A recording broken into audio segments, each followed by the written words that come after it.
Hi there, Charger family. This is Mrs. Boyd in Mrs. Boyd's Math Room. Today we're talking about ratios and proportions and what they mean.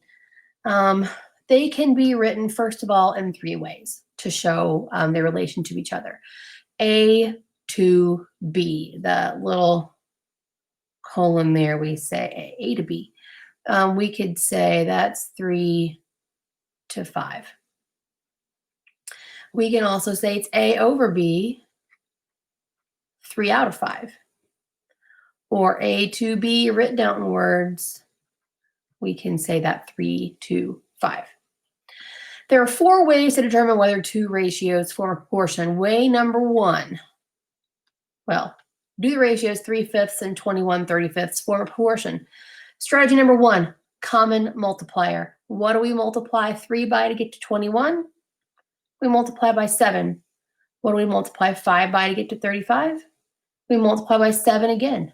So are these a proportion? Yes. They form a proportion based on a common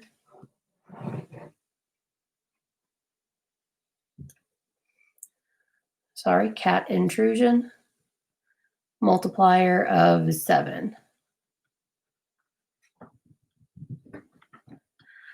Strategy number 2, use cross products. We'll cross multiply here. And if these are proportional, then our cross products should equal each other.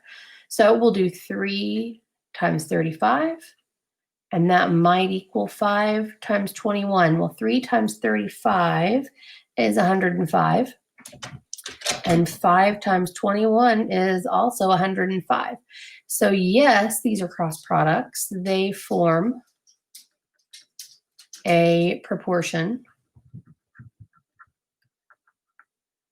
because, oh, that's really awful. Let me rewrite that.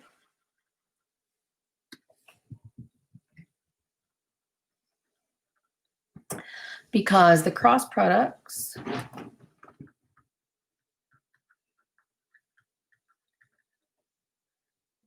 give a true statement.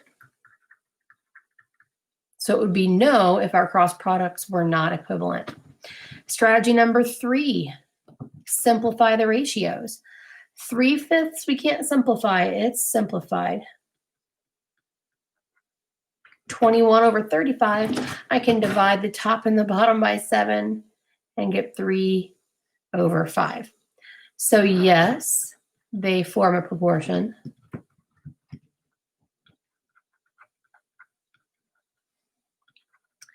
Because when the fractions are simplified,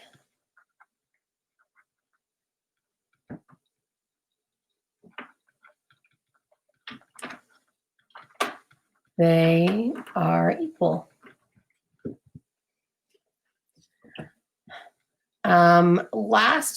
Last one, number 4, convert to decimals. So on your calculator, you can take 3 and divide it by 5 and get 0.6.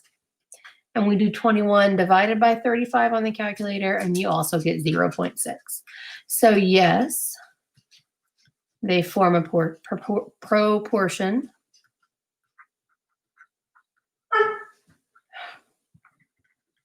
because when they are converted to decimals, they are equal. Okay, so any of those 4 strategies are perfect when you're trying to see if your 2 ratios are proportional. Now go ahead and flip your, your paper over, and let's do some solving. To solve a proportion, use a strategy of cross products. That is 100% what we're going to be doing.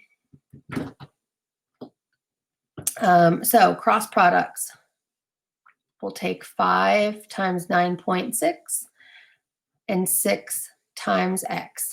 So 5 times 9.6, and that's going to equal 6 times x, which is 6x. 5 times 9.6 is 48, and that'll equal 6x. To get x alone, we divide both sides by 6. Those cancel, and we get x equals 8. Either way you want to write that. So now we can check our work. 5/6 should equal 8 over 9.6. I would think this would be a good one to put in the calculator. 5 divided by 6 is 0.8333 repeating. And 8 divided by 9.6 is 0.8333 repeating. So that's a true statement. Let's do some more of these to practice this strategy. We're not going to check them all, but it's important to be comfortable doing these. We cross multiply here. We get 28W equals 49 times 4. Multiply 49 and 4 together, and we get 196. Divide both sides by 28. Those cancel, and we get W equals 7. The next two are a whole lot the same, so if you feel comfortable, I would definitely pause here and try these on your own. We've got 3n, and that should equal 6 times 0.51. Well, that's 3n equals 3.06. We divide both sides by 3. We get n is 1.02. Last one in this row, 2k equals 5 times 8.1. That means 2k equals 40.5. Divide both sides by 2, and we get k equals 20.25. Oh, sorry about that. Oh, Lord. Next ones. They're a lot the same, except for this time we just have an expression in the numerator that we have to deal with. So we still cross multiply. We have 5 times 4 equals 12 times x plus 1. We need to leave the x plus 1 in parentheses. So now we can simplify and distribute 12x plus 12 and solve for x this way. We subtract 12 from each side. We get 8 equals 12x. Divide by 12. And that's 8/12. So we can reduce that, divide everything by 2. So that's 2/3. So x equals 2/3. So pause here and try these if you're feeling brave. Oh, this one's even more exciting. This is 8 times 3b equals 2 times b minus 4. 8 times 3b is 24b, and that equals 2b minus 8. Well, now we want to get all the b's together, so I'm going to subtract 2b from each side, and that's 22b is negative 8. Divide everything by 22, and we get b is, we can divide everything by 2 here and get negative 4/11. Last one, two expressions. 7 times a plus 2 equals 14 times a minus 4. Let's distribute everywhere. 7a plus 14 equals 14a minus, 56? Maybe? Yeah. To get all the a's together, I'm going to subtract 7a from each side. That's 14 equals 7a minus 56. Add 56 to each side. That is a 6. So 70 equals 7a. divide by 7. And we get A is 10.